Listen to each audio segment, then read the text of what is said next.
They say we spend about a third of our lives sleeping. And honestly, I'm surprised it's not more.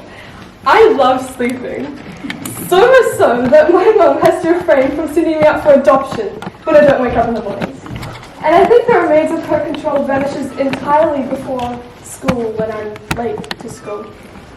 The countless hours I've spent listening to my mum complain about how I don't wake up in the mornings and then continue to not pay attention is, well, countless. Let's face it.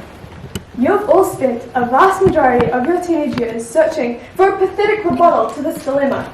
I know I have. But now fear not. I have come up with the most fantastic comeback ever created for this problem we all face. I have 2 words. Circadian rhythm. The what?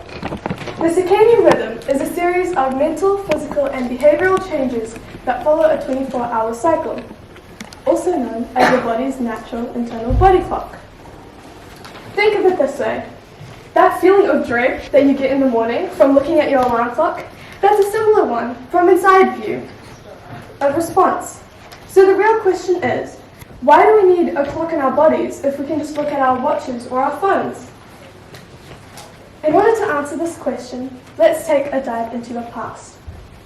Long ago, in ancient civilizations, I'm talking way back caveman days, humans had a very basic lifestyle.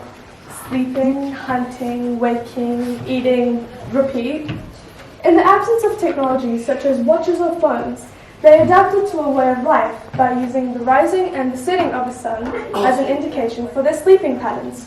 This ensured that they slept, and woke, and ate, and slept at the same time every single day, keeping them happy and healthy. It's safe to say, though, our lives are a little more complex now than those millions of years ago.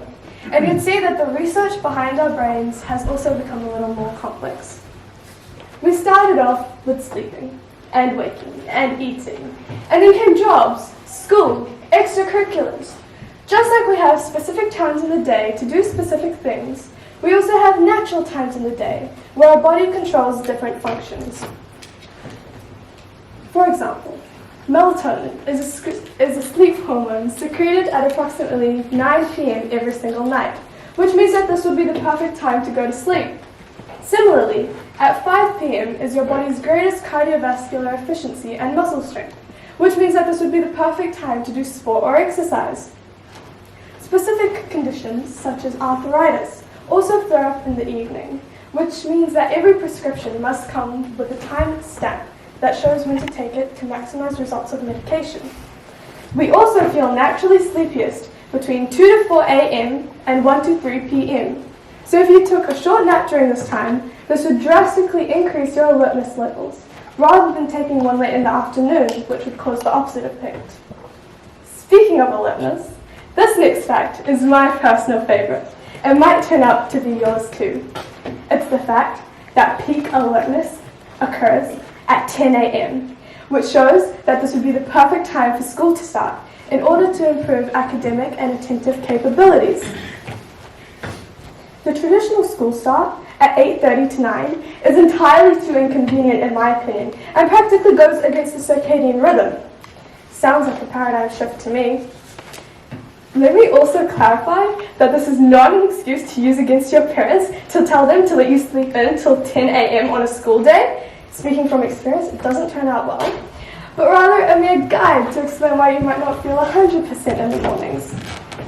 But after all this, I think that my mom deserves some positive recognition. As much as you're right, Mom, and I hate to admit it, you're right about one thing. Being on my phone at night is actually sabotaging my sleep quality.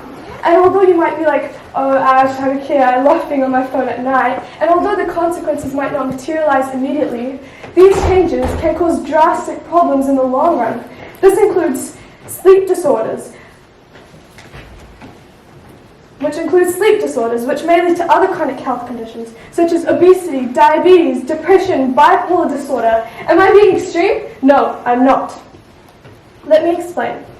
The SCN controls the production of melatonin, which receives information from incoming light waves that travel through your eyes, through your optic nerve, and relay this information to the brain.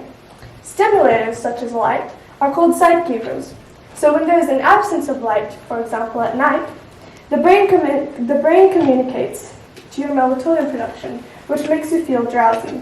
By turning on your phone, your brain mistakes blue light coming from your phone as signal for indicating that it's daytime, thus disrupting your sleep-wake cycle. It makes you feel alert rather than sleepy, and before you know it, everything is messed up.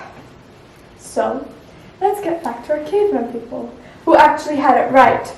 Because of their natural sleep-wake cycles contingent on the movements of the sun, they were much more attuned to nature than we are now.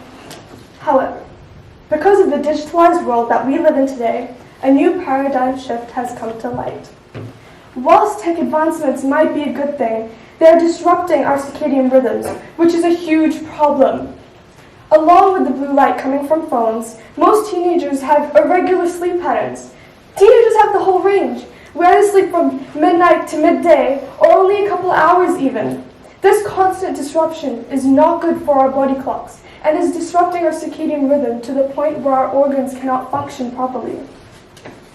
It's time to be mindful of our daily routines, our sleep cycles, and our screen time. Because believe it or not, the circadian rhythm holds significant value in our day-to-day lives, and therefore should not be left unchecked for too long. So, for all the moms out there, it's not our fault we feel lazy before school. Stop blaming it on us. Blame it on our circadian rhythms.